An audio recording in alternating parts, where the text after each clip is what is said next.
मंच पर उपस्थित सम्मानित डॉक्टर साहब सम्यक जैन जी, स्कूल के प्रिंसिपल संजीव कुमार नागर जी, उपेंद्र भड़ाना जी, एसआर स्कूल के प्रिंसिपल विनोद गौतम जी और मैडम, और मेरे सम्मुख उपस्थित हमारे इस स्कूल के जो छात्र यहाँ शिक्षा ग्रहण कर रहे हैं उनके अभिभावकगण, आप सभी का मैं अपनी ओर से हार्दिक अभिनंदन और स्वागत करता हूँ यहाँ आने के लिए। देखिए, अभी डॉक्टर साहब ने बहुत अच्छी अच्छी बातें बताई आप लोगों को, बच्चों के लिए, बच्चों के भविष्य के लिए शिक्षा का महत्व किस तरह से बच्चों के जीवन में और हम सबके जीवन में किस तरह से क्रांति ला सकता है, वो आप लोगों को बताया। यहाँ भारी संख्या में अभिभावक के रूप में माता बहनें उपस्थित हैं और बच्चों के गार्जियंस, उनके पिता, भाई और गार्जियंस यहाँ उपस्थित हैं। इस अवसर पर नागर साहब ने मुझे ये जो आज अवसर प्रदान किया है आपसे रूबरू होने का, उसके लिए मैं उन्हें प्रिंसिपल संजीव नागर जी का अभिनंदन करता हूँ। देखिए, मेरा बड़ा शिक्षा के बच्चों के लिए एक बहुत सिंपल सा आपको एक कहना है अपनी तरफ से। बाकी तो देखिए, हर पेरेंट्स अपने बच्चों को बहुत बड़ा बनाना चाहता है और उसके ऊंचाइयों पर देखना चाहता है, इसमें कोई संदेह नहीं है। लेकिन बच्चों के भविष्य में और लालन पालन में जितना योगदान माताओं का है उतना पुरुषों का नहीं होता है, क्योंकि पुरुष लोग घर से बाहर चले जाते हैं और अधिकतर समय बच्चों का घर में अपनी माता बहनों के साथ, छोटे भाइयों के साथ व्यतीत होता है। तो उसके लिए मैं ये कहना चाहता हूँ कि सबसे पहले तो वो अपने बच्चे का संगति का ध्यान रखें। सबसे इम्पोर्टेंट है, शिक्षा के अलावा अगर उसकी संगति खराब हो गई तो जो सबसे महत्वपूर्ण है, आपको ये ध्यान रखना है कि वो बच्चा, आपका बच्चा किस सोसाइटी में बैठ रहा है, किन लोगों के साथ उसका उठना बैठना है, इसका जीवन में किस तरह से प्रभाव हो सकता है। मैं एक छोटी सी बात से आपको समझाना चाहता हूं। मान लीजिए 100 गज का प्लॉट है, तो 100 गज के प्लॉट की यहां जहां खड़े नूर नगर में कीमत क्या होगी, और एक प्लॉट मान लो दिल्ली कनाट प्लेस पे है, वही 100 गज का प्लॉट है, उसकी कीमत क्या होगी। तो अगर हमें बच्चों की कीमत बढ़ानी है तो उसकी संगति बढ़ानी पड़ेगी, संगति का ध्यान रखना पड़ेगा कि वो किस संगति में, किसके निकट किसके है वो। अगर वो अच्छे लोगों की संगति में है और अच्छी सोसाइटी में उठ बैठ रहा, अच्छे लोगों से उसका मिलना जुलना है, तो निसंदेह उसकी कीमत स्वतः ही बढ़ जाएगी। दूसरा, एक और बहुत इंपॉर्टेंट बच्चों के जीवन में, जो बच्चों की जीवन को दिशा दे सकता है, बच्चे कच्ची मिट्टी के समान होते हैं। माता बहनों से मेरा यह आग्रह है कि बच्चों को अनुशासन सिखाएं। अनुशासन क्या है?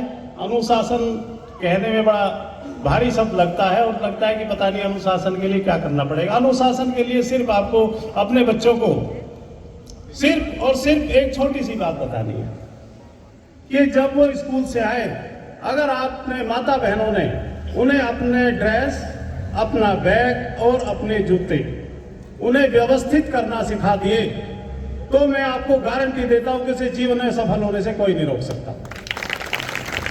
क्योंकि जो बच्चा व्यवस्था सीख जाएगा, व्यवस्थित रहना सीख जाएगा, उसका जीवन भी व्यवस्थित हो जाएगा, ऐसा मेरा मानना है और मैं ये दावे के साथ कह सकता हूं।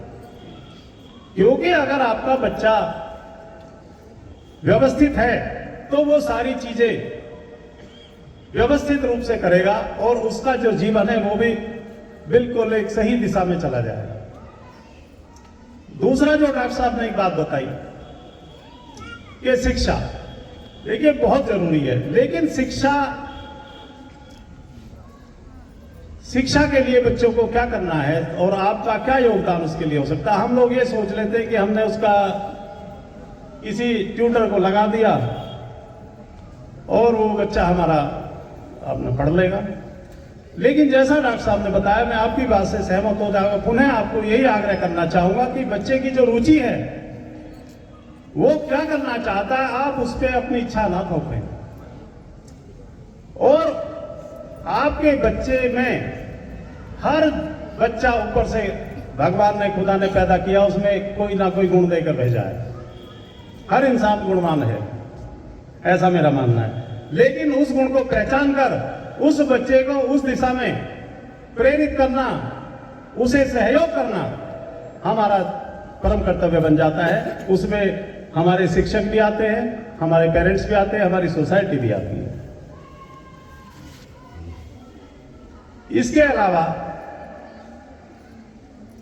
जो हमारा ये स्कूल है, इसका जो वातावरण है, जो संस्कार है, वो पहला काम आप लोगों ने कर दिया है कि इस संस्थान में जहां नागर साहब जैसे संस्कारी प्रिंसिपल, प्रधानाचार्य और शिक्षकगण मौजूद हैं, तो निसंदेह इसमें कोई संदेह नहीं है कि आपका बच्चा एक अच्छा इंसान और सफल जीवन में सामाजिक रूप से देश के काम आएगा, समाज के काम आएगा, परिवार के काम आएगा, ऐसी मुझे पूरी उम्मीद है।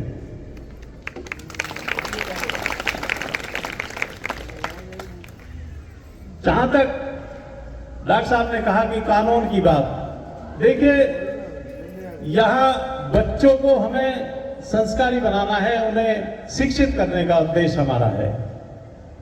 जैसा कि कानून के विषय में डॉक्टर साहब का निर्देश था कि कानून से मेरा मतलब है, संगति से मतलब है। हम लोग रोज देखते हैं कि छोटे छोटे बच्चे अपराधों में फंस जाते हैं, तो उसका सिर्फ यही कारण है कि उनकी, हमारे जो पेरेंट्स हैं, बच्चा कोई खराब नहीं होता है, हमारे जो पेरेंट्स हैं, हम लोग हैं, हम लोग उसकी संगति का ध्यान नहीं रख पाते हैं और किसी भी संगति के कारण वो किसी भी अपराध में लिप्त हो जाता है। तो मेरा पुनः आपसे यही आग्रह रहेगा, सबसे पहला अगर बच्चे को, अपने को, आपको सफल बनाना है तो उसकी संगति पे जरूर निगरानी रखें और कोशिश करें कि उसे बचाया जाए।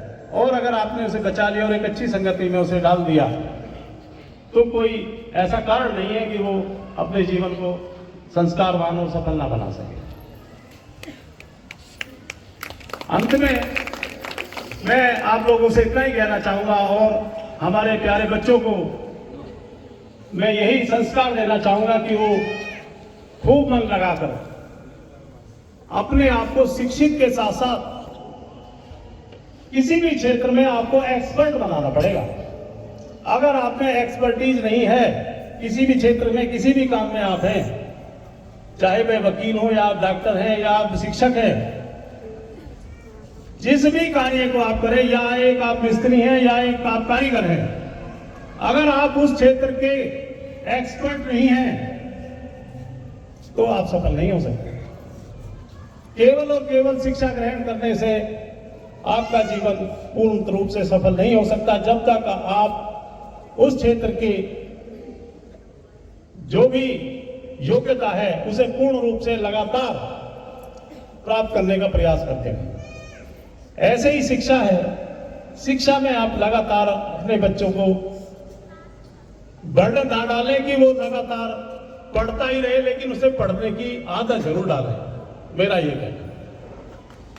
और अंत में बच्चों के लिए एक बात और मैं कहना चाहूंगा, मोबाइल की एक समस्या बहुत गंभीर रूप से भी